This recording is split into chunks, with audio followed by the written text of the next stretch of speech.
Morning guys, আবার চলে এলাম নতুন একটা ভিডিও নিয়ে। আজকে আমার মনটা একটু খারাপ, কারণ আজকে আমার দিদিরা সব চলে যাবে। এটা হচ্ছে আমার দিদির পুচকে একটা মেয়ে, বদমাশি করছে দেখো। তারপরে একটু দিদির মেয়ের সাথে একটু খেললাম, একটু ওর সাথে একটু মজা করছিলাম। মজা করতে করতে আবার একটু কাঁদছিল। তারপরে একটু ওকে দিদি একটু দুধ খাওয়াচ্ছিল। খুব বদমাশ, দুধ একদমই খেতে চায় না। হচ্ছে আমার বোনের বাড়ি যাচ্ছি সকালে উঠে ব্রাশ করতে করতে। গিয়ে দেখবো ঘুমাচ্ছে এখনো ঘুমাচ্ছিস?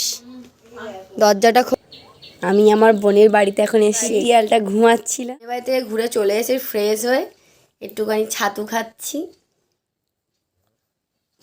এখন একটু আমি বাজারে যাচ্ছি, বাজারে গিয়ে আপনাদের দেখাবো কি কি করছি।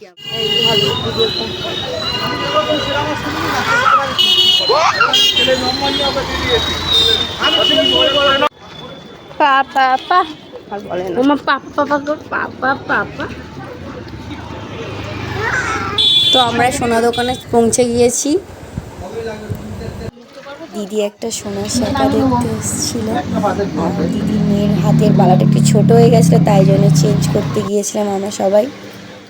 আমি এখন মাসির বাড়ি এসেছি, সেটা আমাদেরকে দেখাবো। আমরা বাজারে ঘুরতে এসেছিলাম, তা বলি মাসির বাড়ি থেকে ঘুরে দেয়। মাসির বাড়ি এইখান থেকে বাজারও দেখা যায় একদম। আমরা দুজনে এখন কুল খাচ্ছি। সরস্বতী পুজোর পরেই কুল খেলাম, আর আমার দিদির মেয়েও কুলটা নিয়ে খেলা করছে দিদির সাথে।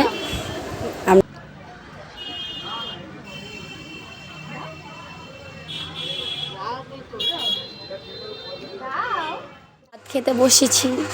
এই হচ্ছে তরকারি, এইটা হচ্ছে মাছের ঝোল আজকের আমাদের, আর এটা হচ্ছে তিল বাটা।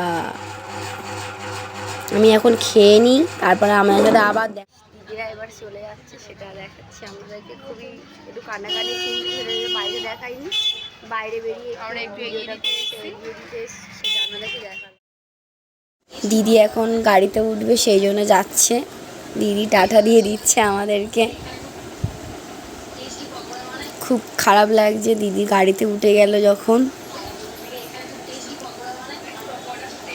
আপনারা জানেন কতটা দুঃখ লাগে। দিদিকে দিয়ে আমরা চলে এলাম, এসে আমরা একটু পকোড়া কিনলাম এই দাদার দোকান থেকে। এখানে খুব টেস্টি পকোড়া বানায়, তোমরা যদি খেতে ইচ্ছুক হও চলে আসবে। গাইস, পকোড়াটা খুবই টেস্টি, আমার তো খুব ফেভারিট আমার ডাল পকোড়া। আপনারা কোনোদিন কেউ যদি খান আমাকে কমেন্ট করে জানাবেন, তাহলে আপনারা খান কিনা। তো গাইস, আমি বাজার থেকে ঘুরে চলে এসেছি। আজকের ভিডিওটা এই পর্যন্ত। যদি আমার ভিডিওটা ভালো লাগে লাইক, কমেন্ট আর সাবস্ক্রাইব করতে ভুলবেন না, আর শেয়ার করতেও ভুলবেন না। আমার পাশে একটু আপনারা থাকবেন।